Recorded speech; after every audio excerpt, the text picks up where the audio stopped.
Ponownie witamy wszystkich na naszym kanale Atokan. Dziś przedstawiamy małe, ale jakże użyteczne urządzenie, którym jest emulator ESL CAN 500.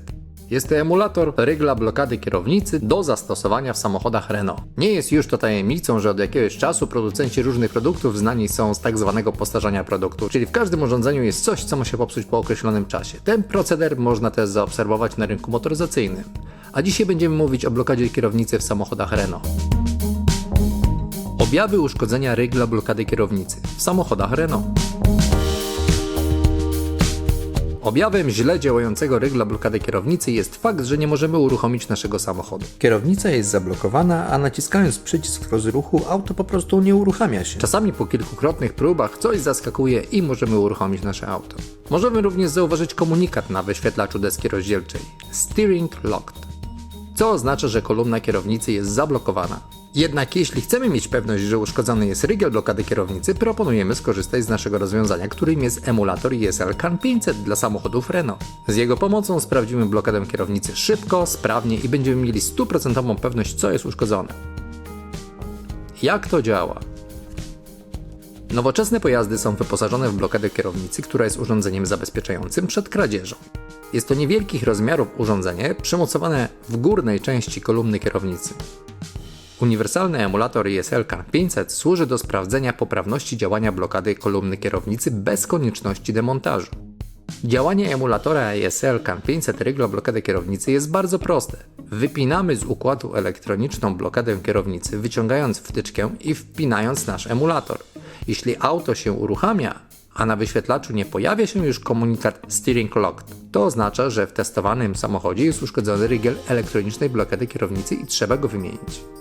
Powinniście też wiedzieć, że z spiętym emulatorem możemy jeździć, ale wtedy nie będziemy mieli działającej blokady kierownicy. Nasz emulator został przetestowany wielokrotnie i zdobył dobrą opinię wśród wielu kierowców, niekoniecznie profesjonalistów. Zastanawiasz się, czy Twój samochód jest obsługiwany przez nasz emulator? Nasz emulator znajdzie zastosowanie w samochodach widocznych na ekranie, a pracuje on w 3 trybach.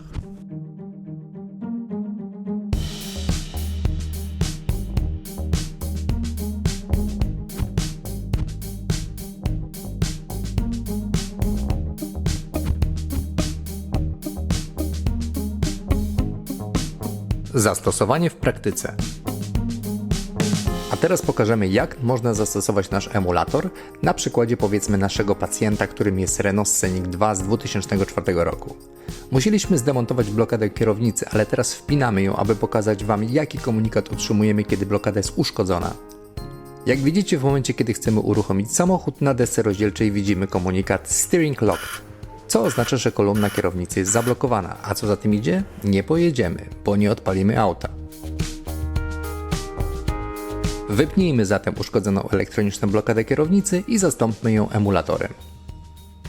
Przed wpięciem musimy ustawić mikroprzełączniki w odpowiednią pozycję, w naszym przypadku jest to tryb ESL 500 New. Następnie po wypięciu elektronicznego rygla blokady kierownicy wpinamy w to samo złącze nasz emulator.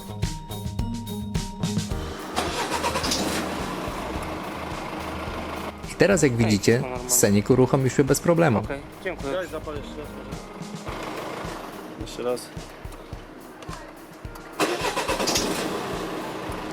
Nasz emulator posiada roczną gwarancję, a montaż zajmuje dosłownie chwilę i można to zrobić samodzielnie. Wystarczy, że po wypięciu układu blokady kierownicy wepniemy do tego samego gniazda nasz emulator z właściwymi ustawieniami mikroprzełączników według załączonej instrukcji, którą pokazywaliśmy. I to już wszystko. Jeśli to wideo było pomocne, daj kciuka w górę i subskrybuj, ponieważ filmów instruktażowych będzie przybywać. A jeśli coś było niejasne, zostawcie komentarze poniżej. Link do naszego sklepu w opisie. Dziękujemy za uwagę.